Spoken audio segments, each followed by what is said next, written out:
Welcome to the Defense and Aerospace Report. I'm Vago Muradian from the Association of the United States Army's annual conference and trade show in Washington, D.C., and we're honored to have with us two men who are integral to the training of 120,000 active Guard and Reserve soldiers a year.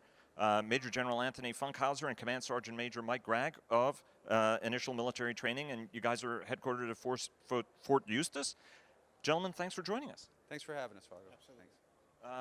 So it's a very, very dynamic environment. You know, we heard from Deputy Secretary Work, we've heard from Secretary Fanning, we heard from Chief of Staff General Milley, many others about, you know, obviously the challenges facing the nation. General Milley had a nice, strong warning for anybody who wants to mess with the United States.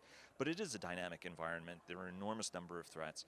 What are you doing to make sure that initial military training is as valuable and as it can be, so that when soldiers get out into the force, they have the basic foundation they need for success?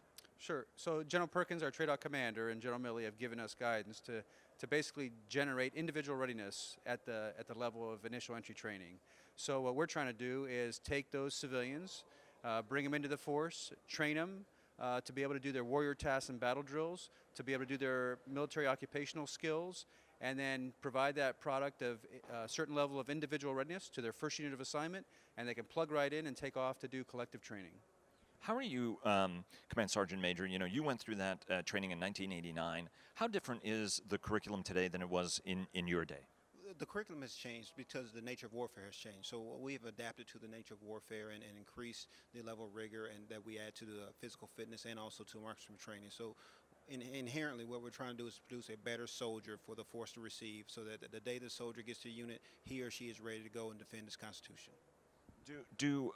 How are kids themselves different who are coming into the system today? And how does the curriculum have to adapt for that, whether it's, you know, better and more savvy educationally, or worse from a physical fitness standpoint or nutrition standpoint? Well, I think fundamentally they're the same kids. They have a propensity, they want to serve the military, and they're patriotic. So we take those kids. Now there are different challenges based on where they come in from society. One of the big challenges today obviously is fitness with regard to nutrition and performance, activity, nutrition, all those kind of things that we're trying to do and address in our curriculum today to give them better opportunities to reduce injuries and be able to succeed in our initial entry training. What are you seeing, sir? So with that, what this CG said is that the individuals come in today, they're just not as physically developed as the previous generations due to just the way that society has become more sedentary. So what we have to do is try to take that civilian and move them to a state of active physicality in their way of living, in their way of thinking, in their way of eating, so that they can produce themselves into a better individual. But also the way of training has changed, right? I think that it may have been somewhat more vocal perhaps in your day. I mean, how has it changed from that standpoint from motivating the troop? Motivating individuals who are already motivated because they decided to join is easier for us to do. Our challenge is that we've changed is we're incorporating more sleep, because we really realized through research that sleep and activity and nutrition all correlate into a better product at the end. So we're allowing them to get that 7 to 8 hours of sleep, whereas in my generation I may not have received a full 7 to 8 hours of sleep. I may have been interrupted once or twice during that time. Yeah. Well, I think what you see is a much more positive leadership approach. So instead of the Darwinian approach where it's up to you to survive, our responsibility is to bring you to the level and pull you along to the best of our abilities. And that's one of the positive challenges, I think, for our military right now is that we go in, you know, when a trainee comes in, our job is to say, hey, what are your deficiencies? And let's build on that. It's an adult learning model. You know, we're going to build you up and make you stronger, and that's what our drill sergeants are uniquely qualified to do. To coach, teach, and mentor. That's what those drill sergeants are doing every day, is coaching, teaching, and mentoring these young Americans to do and be the best that they can be. Which is really one of the best all-time slogans in history, by the way. I just want to give a little bit of shout out for that for the Army. But how do you respond to folks from your generation or older who say, well, you're just soft on these kids. You got to be a lot more tougher. You know, hey, I had my butt kicked when I was in basics, and these guys are skating. How do you respond to that? I respond to that by saying, remember where you were when you were 18. You know, it was always harder on the previous generation. You know, my grandfather used to tell me he walked to school uphill both ways in snow, ankle deep. Well, we know that's not the truth, but every generation wants to stick to the fact that they were harder than the previous generation. This generation is different, but they're no different than what we are as far as their ability to perform the mission that the nation needs. So it's just a matter of us getting them to that point. Other than that, nothing has really changed. Sure. So that's exactly it. So we actually engage in town hall meetings and engage with veterans, and a lot of times, they ask, you let them sleep now. We only slept like a couple hours, and we say, hey, we're trying to provide them 7 to 8 hours. And we have the science now to justify that position where you need the recovery time for your body to recover from the stresses and strains that we're putting on it. Additionally, your mental attention span is less when you're tired. So all those factors, when you approach it logically back with our veterans and say, hey, this is what we're doing, the feedback is, yeah, you're probably right, But the physicality and the training standards, if not, are harder than it was a generation ago, because we're ensuring that every individual is assessed to task condition and standards with their warrior tasks and battle drills and their high physical demand tasks and all the other training we do for them. What are the biggest challenges you guys face in the volume of training that you're dealing with, or just what in general are the biggest challenges you face? So I think one of my biggest is just the attrition rate. So historically, in initial entry training, it's about 12%, and it's been 12% for decades and decades. So what we're trying to do is how can we address that attrition and get more bang for the buck as the folks, we spend a lot of effort recruiting and bringing them in, and we'd like to retain them based on their propensity. So a lot of it is injury related. So a lot of the efforts that we're doing right now are focused on physicality and reducing injuries. And we have a lot of science background, nutritionists, and other folks helping us address that across the force right now. I would say our biggest challenge is to make sure that we keep a solid and professional cadre force out there to train these young Americans to come in. We have to reach from within the force, and every time we take a soldier from the force to train is a soldier that can't go out and fight America's wars. So that's our biggest challenge, is make sure that we have enough of the resources of professional, dedicated individuals there training to make that next generation of warriors for the Army. One of a challenge has been drill instructors in each of the services that have not behaved properly and not to standard. Obviously, their abuse, sexual abuse, other sorts of things. What are the mechanisms you have in place to make sure that the wrong people don't become drill instructors with the authority that comes with being among the elite in the Army? Sure. We have a very vigorous vetting process for our drill sergeants and leaders. So when they first come into the drill sergeant program, they are screened for their background checks and those kind of things.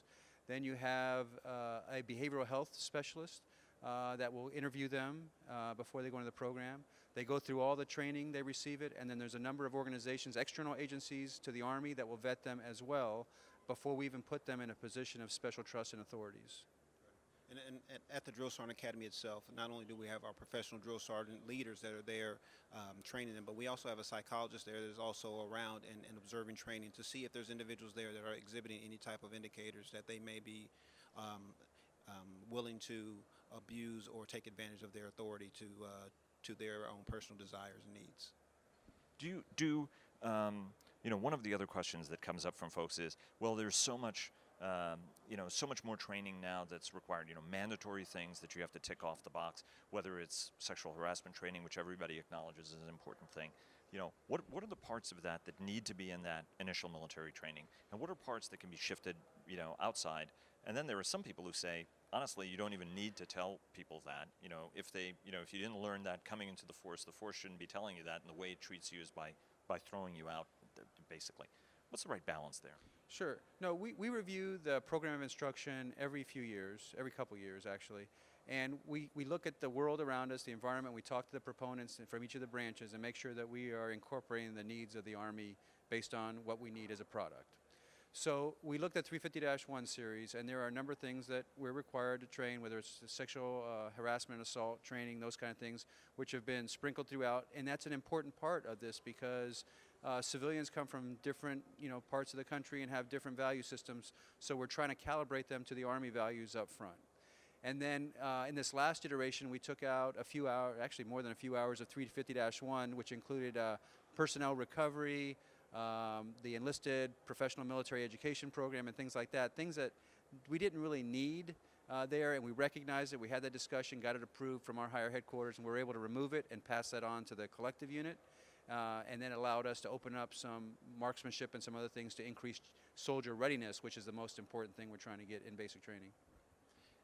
I can't comment on that one. He hit all the high points. One thing is that there are folks who are, occasionally the issue of the draft comes up.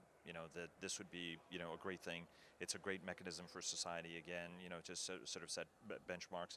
My father-in-law was drafted during the Korean War. He was a Polish, an immigrant from Poland right after the war, and he ended up in Korea as an artilleryman.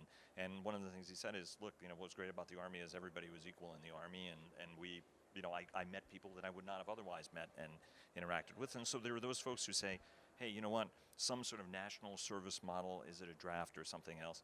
You're the person who's inducting this in an all-volunteer force and doing this sort of training. Do you have any thoughts on that?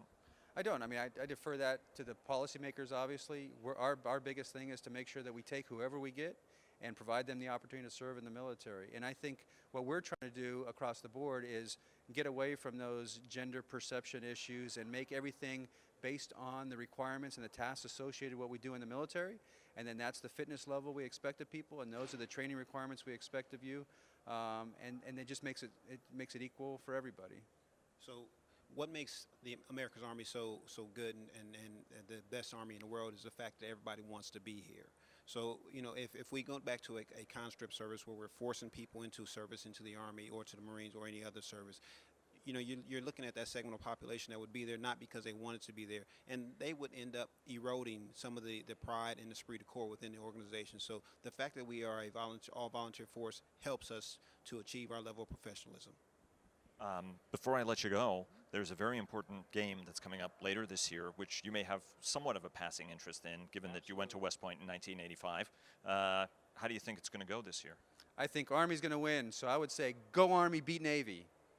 And on that note, thank you very much, General Funkhouser, Command Sergeant Major Gragg. Thanks very, very much. We really, and would love to come down and visit with you guys. Absolutely. You're always welcome to come down and see some training.